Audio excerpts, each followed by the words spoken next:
दोस्तों, होली का नाम सुनते ही हमारे चेहरे पर एक प्यारी सी मुस्कान आ जाती है। हवा में उड़ते लाल, हरे, गुलाबी गुलाल की तस्वीरें आंखों के सामने तैरने लगती हैं। चौराहों पर ढोल नगाड़ों की थाप, घरों से आती मीठी मीठी गुजिया और मालपुओं की महक और बच्चों की पिचकारियों से छूटते रंग, ये सब हमारे मन को उमंग से भर देते हैं। हम सब इस दिन सारे गिले शिकवे भूलकर एक दूसरे को रंग लगाते हैं और खुशी से गले मिलते हैं। लेकिन क्या आपने कभी इस शोर और जश्न के बीच एक पल के लिए रुककर सोचा है कि रंगों का ये खूबसूरत त्योहार आखिर मनाया क्यों जाता है? हम होली से ठीक एक रात पहले चौराहों पर लकड़ियों का एक विशाल ढेर बनाकर उसमें आग क्यों जलाते हैं, जिसे होलिका दहन कहा जाता है? इसके पीछे की कहानी क्या है? आज मैं आपको ले चलता हूं सतयुग के उस प्राचीन दौर में जहां से होली की असल शुरुआत हुई थी। ये सिर्फ एक कहानी नहीं है, बल्कि यह एक ऐसी रोंगटे खड़े कर देने वाली ऐतिहासिक महागाथा है जो हमें बताती है कि बुराई चाहे कितनी भी ताकतवर, कितनी भी विशाल और अजेय क्यों न हो जाए, लेकिन सच्चाई और सच्ची निस्वार्थ भक्ति के आगे उसे एक न एक दिन घुटने टेकने ही पड़ते हैं। तो चलिए समय के पहिए को पीछे घुमाते हैं और इतिहास के पन्नों को पलटते हैं। ये कहानी शुरू होती है सतयुग में, जब धरती पर असुरों और राक्षसों का खौफ हुआ करता था। उस काल में एक बेहद शक्तिशाली, महत्वाकांक्षी और क्रूर असुर राजा था, हिरण्यकश्यप। हिरण्यकश्यप कोई आम असुर नहीं था। उसके भीतर पूरे ब्रह्मांड पर राज करने की भूख थी। अपने इसी सपने को पूरा करने के लिए उसने मंदराचल पर्वत पर जाकर घोर तपस्या शुरू कर दी। उसकी तपस्या इतनी कठोर थी कि वो सालों तक बिना कुछ खाए पिए एक पैर पर खड़ा रहा। दीमकों ने उसके शरीर पर अपना घर बना लिया, चींटियों ने उसका मांस खा लिया और उसके शरीर से निकलने वाली तपस्या की आग से तीनों लोग जलने लगे। आखिरकार सृष्टि के रचयिता भगवान ब्रह्मा को उसकी तपस्या से प्रसन्न होकर उसके सामने प्रकट होना ही पड़ा। ब्रह्मा जी ने जब उससे वरदान मांगने को कहा तो हिरण्यकश्यप ने बड़ी ही चालाकी से एक ऐसा अनोखा वरदान मांगा जिसने उसे तकनीकी रूप से लगभग अमर बना दिया। वरदान ये था कि उसे न तो ब्रह्मा जी की बनाई कोई रचना मार सके, न कोई इंसान मार सके और न ही कोई जानवर। न वो दिन में मरे, न रात में मरे, न वो घर के अंदर मरे, न बाहर मरे, न धरती पर उसकी मृत्यु हो, न आसमान में, और न ही किसी भी अस्त्र या शस्त्र से उसकी जान जाए। इस अभेद्य वरदान को पाकर हिरण्यकश्यप का अहंकार 7वें आसमान पर पहुंच गया। उसे लगने लगा कि अब तो स्वयं मृत्यु भी उसका कुछ नहीं बिगाड़ सकती। वरदान मिलते ही उसने स्वर्ग पर आक्रमण कर दिया, देवताओं को हरा दिया और देवराज इंद्र का सिंहासन छीन लिया। वो खुद को ही तीनों लोकों का भगवान मानने लगा। हिरण्यकश्यप बोले, हा, अब इस पूरे ब्रह्मांड में मुझसे अधिक शक्तिशाली, मुझसे अधिक बलवान कोई नहीं है। देव, दानव, यक्ष, गंधर्व सभी अब मेरे चरणों की धूल हैं। मैंने मृत्यु को भी अपने अधीन कर लिया है। मृत्यु अब मेरी गुलाम है। आज से मेरे राज्य में, मेरे इन तीनों लोकों में कोई भी उस विष्णु की पूजा नहीं करेगा। विष्णु मेरा सबसे बड़ा शत्रु है, जिसने छल से मेरे भाई हिरण्याक्ष का वध किया था। जो भी भूल से भी विष्णु का नाम लेगा, उसकी जीभ काट दी जाएगी। आज से इस पूरे संसार का केवल एक ही ईश्वर है, एक ही पालनहार है, एक ही भगवान है, और वो हूं मैं, सर्वशक्तिमान हिरण्यकश्यप। हर मंदिर में केवल मेरी मूर्ति स्थापित होगी, मेरी ही आरती उतारी जाएगी। सभी प्रजा केवल मेरी वंदना करेगी। जो मेरी आज्ञा का उल्लंघन करेगा, उसे मृत्यु से भी भयानक दंड दिया जाएगा। हिरण्यकश्यप के इस खौफनाक आदेश और डर से पूरे राज्य में हाहाकार मच गया। डर के मारे लोग भगवान विष्णु का नाम भूलकर, विवश होकर हिरण्यकश्यप की पूजा करने लगे। धरती पर चारों तरफ अधर्म और अन्याय का अंधेरा छा गया। लेकिन कहते हैं ना कि जब अंधेरा सबसे घना होता है, तभी सवेरा होता है। नियति का खेल देखिए। उसी अहंकारी और क्रूर राजा के घर में, उसी के महल में एक ऐसे बालक ने जन्म लिया जो जन्म से ही भगवान विष्णु का परम भक्त था। उस बालक का नाम था प्रहलाद। जब प्रहलाद अपनी माता कयाधु के गर्भ में था, तभी देवर्षि नारद ने उन्हें भगवान विष्णु की महिमा और भक्ति का ज्ञान दिया था। इसीलिए प्रहलाद बचपन से ही शांत, दयालु और भगवान विष्णु की भक्ति में पूरी तरह लीन रहने वाला बालक था। उसे राक्षसों वाले खेल पसंद नहीं थे, वो तो बस आंखें बंद करके नारायण नारायण जपता रहता था। जब हिरण्यकश्यप को अपने गुप्तचरों से ये पता चला कि उसका अपना सगा बेटा, उसका ही खून, उसके सबसे बड़े दुश्मन यानी विष्णु का नाम जपता है, तो उसका क्रोध भड़क उठा। उसे लगा कि यह उसके लिए एक बहुत बड़ा अपमान है। एक दिन हिरण्यकश्यप ने प्रहलाद को प्यार से अपनी गोद में बिठाया और पूछा, पुत्र, तुम्हें इस संसार में सबसे अच्छी विद्या कौन सी लगती है?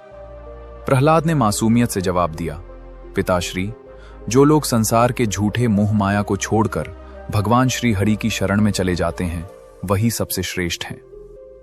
ये सुनते ही हिरण्यकश्यप ने प्रहलाद को झटके से गोद से नीचे फेंक दिया। उसने प्रहलाद को कई बार समझाने की कोशिश की, उसे डराया, धमकाया, गुरुओं से उसे राक्षसी विद्या पढ़ाने को कहा, लेकिन प्रहलाद की भक्ति अडिग थी।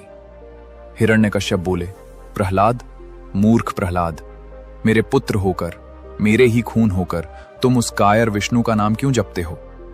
जिस विष्णु ने धोखे से तुम्हारे चाचा हिरण्याक्ष का वध किया था, तुम उसी हत्यारे के गुण गाते हो।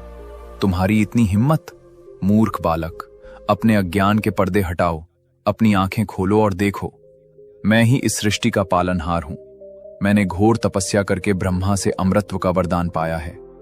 ये हवा जो तुम सांस ले रहे हो, ये पानी जो तुम पीते हो, ये आग, सब मेरे इशारे पर चलते हैं। मृत्यु मेरे दरवाजे पर पहरा देती है। उस कायर विष्णु को छोड़ो और मेरी पूजा करो। प्रहलाद बोले, पिताश्री, आप भ्रम में हैं। अहंकार ने आपकी आंखों पर पट्टी बांध दी है। ये शरीर, ये ताकत, ये राजपाट और ये सत्ता सब नश्वर है, एक दिन मिट्टी में मिल जाएगा। अमर तो केवल मेरे नारायण हैं। ये हवा, ये जल, ये सूर्य, ये चांद, सब उन्हीं की मर्जी से चल रहे हैं। भगवान विष्णु सिर्फ एक देवता नहीं है, वो तो इस चराचर जगत के कण कण में बसे हैं। वो उस खंभे में हैं, वो इस जमीन में हैं, वो आपके भीतर भी हैं और मेरे भीतर भी हैं। उनसे कोई कुछ नहीं छिपा सकता। मेरा ये जीवन उन्हीं को समर्पित है। पिताश्री, ओम नमो भगवते वासुदेवाय नमः। ओम नमो भगवते वासुदेवाय नमः। अपने ही बेटे के मुंह से विष्णु का नाम सुनकर हिरण्यकश्यप का क्रोध ज्वालामुखी की तरह फट पड़ा। उसकी आंखें लाल हो गईं, मुट्ठियां भिंच गईं और उसकी एक दहाड़ से पूरा महल थर्रा उठा।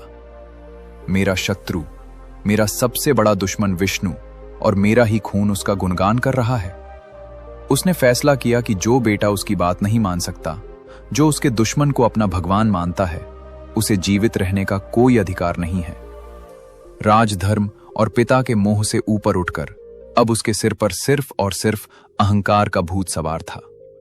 यहां से शुरू हुआ क्रूरता का एक ऐसा सिलसिला जिसे सुनकर आज भी रूह कांप जाती है। एक पिता जो रक्षक होना चाहिए था, वही सबसे बड़ा भक्षक बन गया।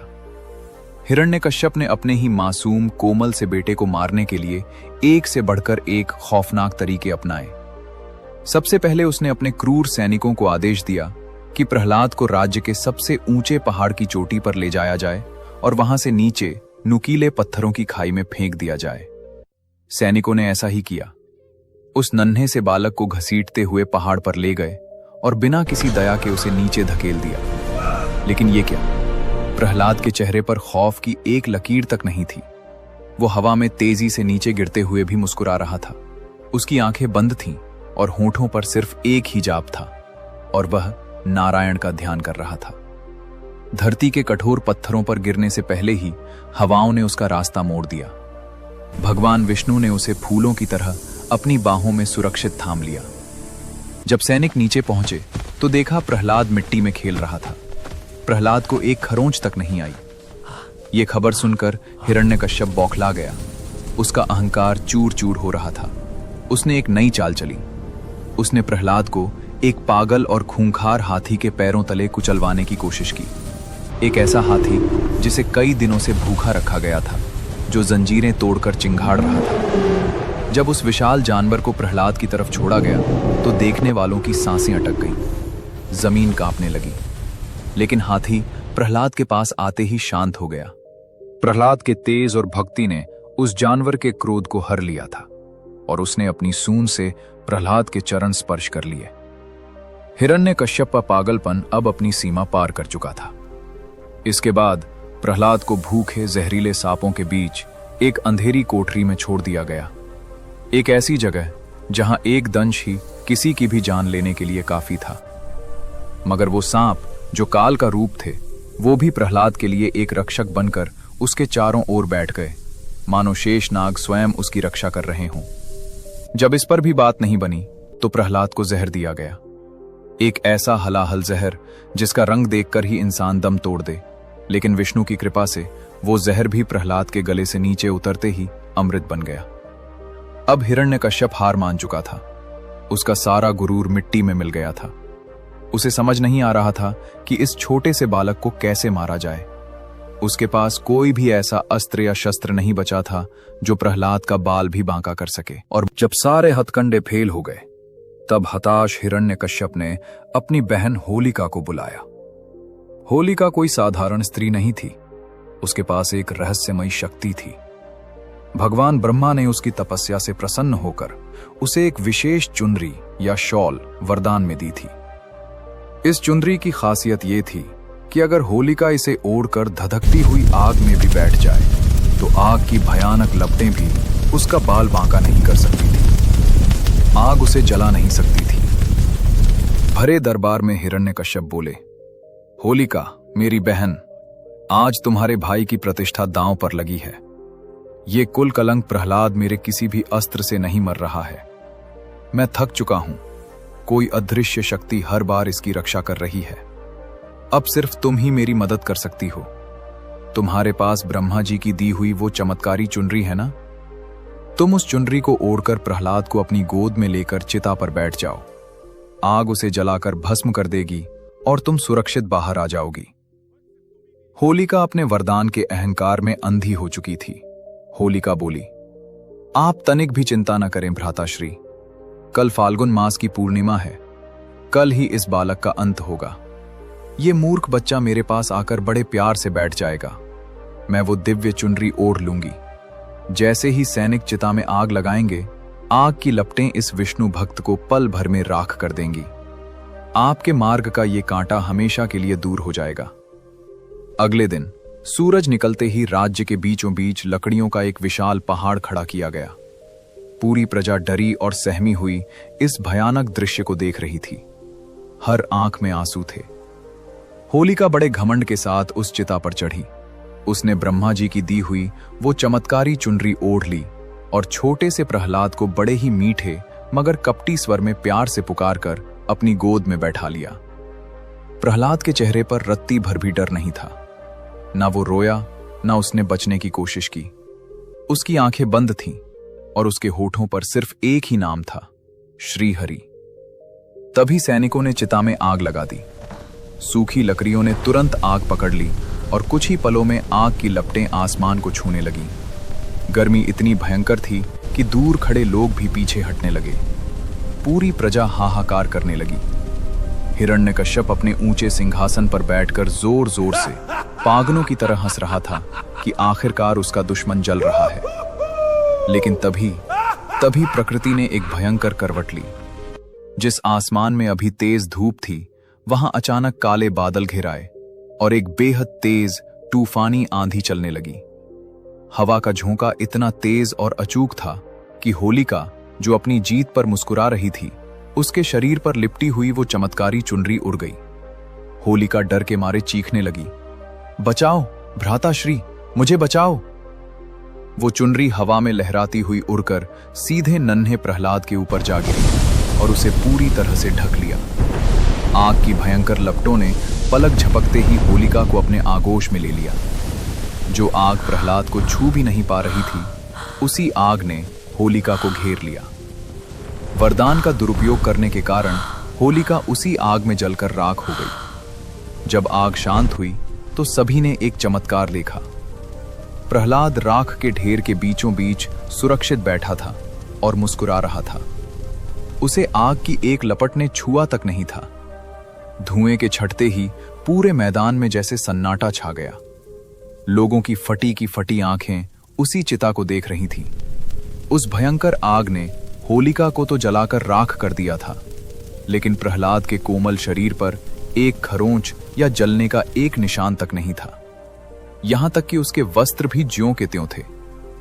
हिरण्यकश्यप अपने सिंहासन से उठ खड़ा हुआ। उसके होंठ कांप रहे थे और वो अपनी आंखों पर विश्वास नहीं कर पा रहा था। दोस्तों, होलिका का अहंकार और उसका वरदान दोनों उसी आग में भस्म हो गए, जबकि प्रहलाद की निस्वार्थ भक्ति ने उसे बचा लिया। ये सिर्फ एक बालक के बचने की घटना नहीं थी, बल्कि ये दुनिया के लिए एक प्रमाण था कि सत्य को कितनी भी बड़ी आंच क्यों न दी जाए, वो कभी जलता नहीं है। इसी घटना की याद में और बुराई पर अच्छाई की इस महाविजय का जश्न मनाने के लिए आज भी हम हर साल फाल्गुन पूर्णिमा की रात को एक विशाल आग जलाते हैं, जिसे हम होलिका दहन कहते हैं। ये पवित्र आग हमें केवल एक पुरानी कथा की याद नहीं दिलाती, बल्कि एक बहुत बड़ा संदेश देती है। ये आग हमें याद दिलाती है कि चाहे दुनिया की कितनी भी ताकतवर बुराई हमारे सामने क्यों न खड़ी हो, चाहे हमारे चारों ओर कितनी भी नकारात्मकता क्यों न हो, अगर हमारी नीयत साफ है और हमारा विश्वास पक्का है, तो जीत हमेशा सच्चाई की ही होती है। होलिका दहन के दिन हम सिर्फ लकड़ियां नहीं जलाते, बल्कि अपने अंदर छिपे अहंकार, ईर्ष्या और बुराइयों को भी जलाकर राख कर देते हैं। और फिर इस बुराई के जलने की खुशी में होलिका दहन के अगले दिन हम रंगों से खेलते हैं। चारों तरफ उड़ता हुआ गुलाल और खुशियों के रंग हमें बताते हैं कि बुराई के अंत के बाद जीवन कितना रंगीन हो जाता है। लेकिन ये रंग क्यों खेले जाते हैं? इसके पीछे भगवान कृष्ण और राधा रानी की एक बेहद ही खूबसूरत और मीठी सी कहानी है। वो कहानी भी मैं आपको अभी सुनाता हूँ, लेकिन उससे पहले अगर आपको प्रहलाद की यह कहानी पसंद आई हो तो कमेंट्स में जय श्री विष्णु या जय नरसिंह भगवान जरूर लिखें। चलिए अब सुनते हैं ये रंग क्यों खेले जाते हैं, इसके पीछे क्या कहानी है। अब अगली सुबह हो गई है, फाल्गुन मास की पूर्णिमा के अगले दिन की खुशनुमा और सतरंगी सुबह। आज के दिन हम सब क्या करते हैं? हम अपने हाथों में लाल, गुलाबी, हरा, पीला रंग लेते हैं, पानी से भरी पिचकारियां उठाते हैं और निकल पड़ते हैं अपने दोस्तों, रिश्तेदारों और यहां तक कि अनजान लोगों को भी रंगने के लिए। आज कोई छोटा नहीं, कोई बड़ा नहीं, कोई अमीर नहीं, कोई गरीब नहीं, आज सब एक ही रंग में रंगे नजर आते हैं। इस दिन को हम धुलंडी या रंगों वाली होली कहते हैं। लेकिन क्या होलिका दहन के तुरंत बाद लोगों ने ऐसे ही रंग खेलना शुरू कर दिया था? नहीं, रंगों के इस महाकुंभ की शुरुआत सतयुग के प्रहलाद से नहीं, बल्कि द्वापर युग के नटखट माखनचोर हमारे प्यारे भगवान श्री कृष्ण और बरसाने की लाडली राधा रानी से हुई थी। तो चलिए मैं आपको ले चलता हूं सीधे द्वापर युग के उस जादुई ब्रजमंडल में, एक ऐसी जगह जहां की मिट्टी में भी प्रेम की महक है, जहां यमुना नदी अपनी नीली लहरों के साथ कल कल बह रही है। तट पर विशाल कदम्ब के पेड़ों पर पीले और सुगंधित फूल खिले हैं, ठंडी हवाएं चल रही हैं और गोकुल की हर गली, हर चौराहे में नन्हे कन्हैया की बांसुरी की मीठी धुन गूंज रही है। उस अलौकिक धुन को सुनकर पक्षी चहकना भूल जाते हैं और मोर मगन होकर नाचने लगते हैं। द्वापर युग में जब भगवान विष्णु ने स्वयं श्री कृष्ण के रूप में इस धरती पर अवतार लिया, तो उनका रूप बेहद मनमोहक और जादुई था। लेकिन उनका रंग सांवला था, बिल्कुल सावन के एक गहरे नीले या काले बादल की तरह, या फिर आधी रात के शांत आसमान की तरह। वहीं दूसरी ओर उनसे कुछ ही दूरी पर बसे बरसाने में रहने वाली वृषभानु नंदिनी राधा रानी का रंग एकदम दूध जैसा गोरा और सुबह सुबह खिले चंपा के फूल जैसा निखरा हुआ था, मानो साक्षात चांद की चांदनी धरती पर उतर आई हो। कृष्ण जब छोटे थे तो वे अपने सखाओं के साथ अपनी गायें चराते चराते अक्सर यमुना पार करके बरसाने की तरफ निकल जाया करते थे। वहां राधा रानी और उनकी सहेलियां गोपियां कदम के पेड़ों पर झूला झूलती, तरह तरह के खेल खेलती और हमारे नटखट कन्हैया को चिढ़ाने का कोई भी मौका नहीं छोड़ती थीं। कन्हैया को राधा रानी बहुत प्रिय थीं। वे उन्हें छुप छुप कर देखा करते थे, लेकिन उनके मन में अपने सांवले रंग को लेकर एक मासूम सी, प्यारी सी शिकायत हमेशा रहती थी, जो गोपियों की हंसी सुनकर और बढ़ जाती थी। एक दिन फाल्गुन का ही महीना था। बसंत ऋतु के आने से पूरे वृंदावन का रूप ही बदल गया था। चारों तरफ पलाश और टेसू के लाल लाल और नारंगी फूल ऐसे खिले हुए थे मानो पूरे जंगल में किसी ने आग लगा दी हो। हवा में एक अजीब सा खुमार था।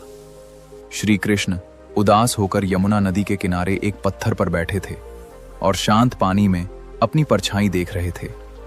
उन्हें बार बार राधा का चमकता हुआ गोरा मुखड़ा और गोपियों की वो हंसी याद आ रही थी। वे अचानक उदास हो गए, उनकी आंखों में नमी आ गई और वे दौड़े दौड़े बिना पीछे देखे अपनी यशोदा मैया के पास नंद भवन की ओर चल पड़े। नंद भवन पहुंचकर देखा तो यशोदा मैया आंगन में बैठी एक बड़े से मिट्टी के बर्तन में मथानी से माखन निकाल रही थीं। कन्हैया की पायल की छम छम सुनकर मैया ने पीछे मुड़कर देखा। कन्हैया बिना कुछ बोले दौड़कर अपनी मैया की गोद में छिप गए, उनका आंचल कसकर पकड़ लिया और अपना मुंह फुलाकर बैठ गए। मैया ने जब अपने लाडले को, पूरे ब्रह्मांड के स्वामी को, इस तरह एक साधारण बालक की तरह रूठा हुआ देखा तो उनका दिल पसीज गया।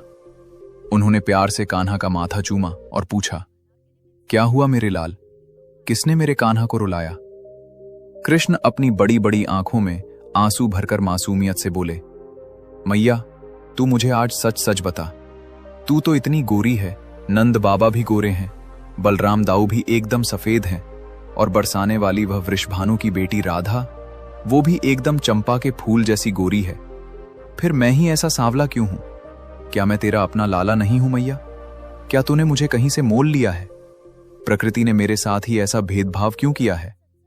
जब भी मैं राधा के साथ खेलने जाता हूं तो उसके सखा सखी मुझे काला काला और करिया कहकर चिढ़ाते हैं, मुझ पर हंसते हैं। मुझे नहीं जाना अब उस बरसाने में, मुझे नहीं जाना उसके पास खेलने। मुझे भी राधा जैसा गोरा होना है, मुझे भी उन जैसा दिखना है।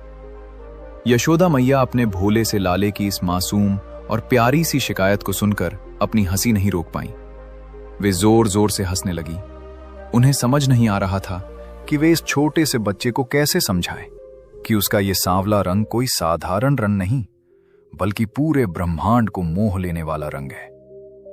मैया ने कन्हैया के दोनों गाल खींचे, उन्हें अपने सीने से लगाया और उनके माथे को चूमते हुए एक बहुत ही अनोखी, नटखट और अद्भुत सलाह दे डाली। यशोदा मुस्कुराते हुए बोली, अरे मेरे भोले कन्हैया, मेरे नटखट लाला, तू तो मेरी आंखों का तारा है। तेरा ये सांवला रंग कोई आम रंग थोड़े ही है, ये तो अथाह प्रेम का रंग है। बादलों का रंग भी तो सांवला होता है ना, जो बरस कर पूरी धरती की प्यास बुझाते हैं, सबको जीवन देते हैं।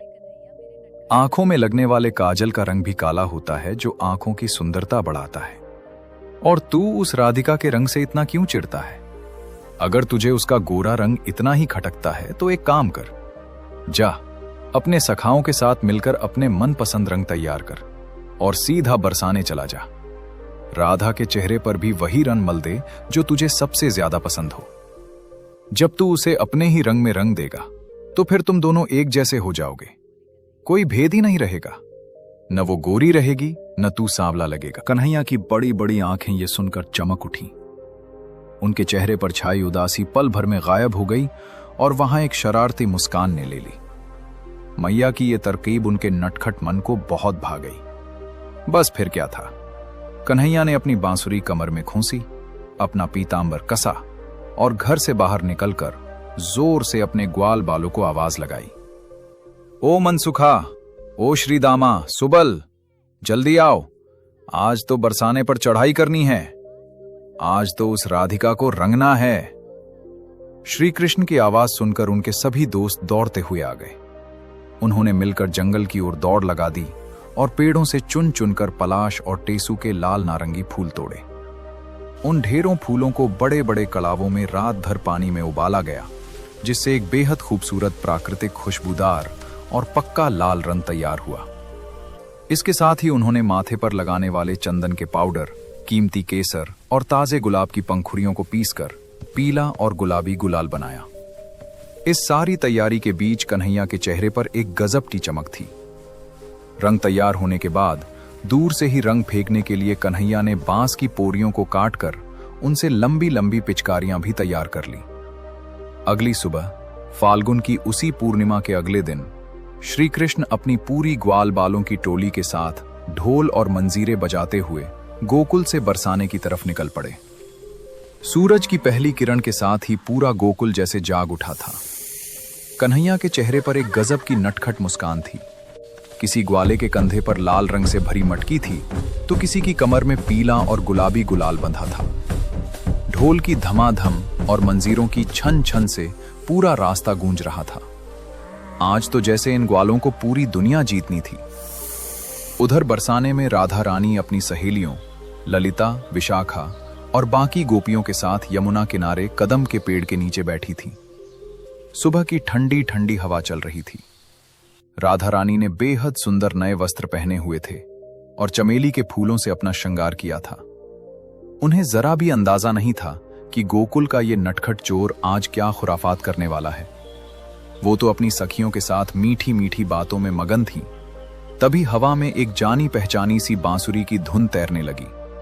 अचानक पेड़ों के पीछे से श्री कृष्ण अपनी टोली के साथ प्रकट हुए। इससे पहले कि राधा रानी कुछ समझ पाती या संभल पाती, कृष्ण ने एक शरारती मुस्कान के साथ अपनी बांस की पिचकारी उठाई और राधा के उस गोरे चांद जैसे चेहरे पर लाल टेसू के रंग की एक जोरदार धार छोड़ दी।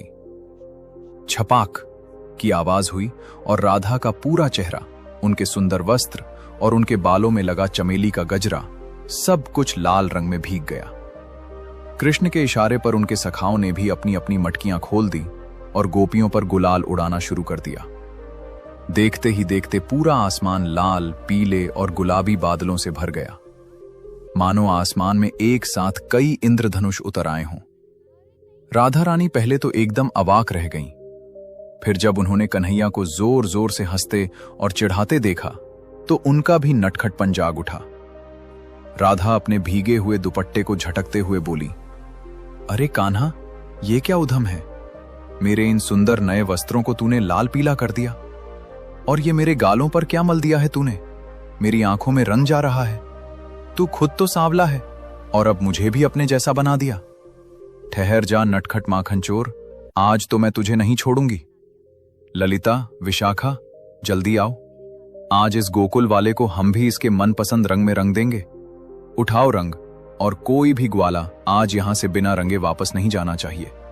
आज इन्हें पता चलना चाहिए कि बरसाने की गोपियां भी किसी से कम नहीं है। कृष्ण अपने दोनों हाथ कमर पर रखकर ठहाका लगाते हुए बोले, राधे, आज तो बुरा ना मानो, आज तो होली है। मैया ने ही कहा था कि तेरा घमंड तोड़ने के लिए मैं तुझे अपने रंग में रंग दूं। अब देख, हम दोनों बिल्कुल एक जैसे लग रहे हैं। न कोई गोरा रहा, न कोई सांवला। आज से सिर्फ और सिर्फ प्रेम का रंग है। हिम्मत है तो मुझे पकड़कर दिखाओ बरसाने वालियों।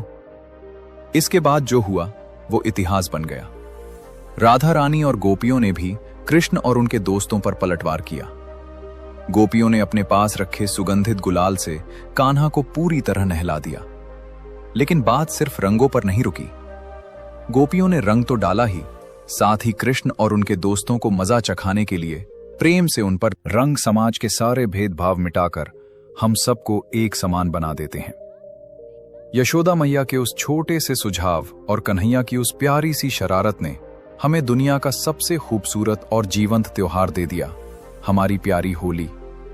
तो इस बार जब आप होली खेलें तो सिर्फ किसी के गालों पर रंग ना लगाएं, बल्कि अपने दिलों के सारे भेदभाव, सारी कड़वाहट और सारे गिले शिकवे उसी रंग में घोलकर हमेशा के लिए मिटा दें। किसी रूठे हुए को मना लें, किसी अजनबी को अपना बना लें, क्योंकि जब दिल के तार जुड़ते हैं तभी होली का असली रंग निखर कर आता है। यही है होली का असली मतलब। आप सभी को रंगों और प्रेम के इस महापर्व की बहुत बहुत शुभकामनाएं। हैप्पी होली। अगर आपको यह कहानी पसंद आई हो तो इस वीडियो को लाइक करें, अपने दोस्तों के साथ शेयर करें और कमेंट्स में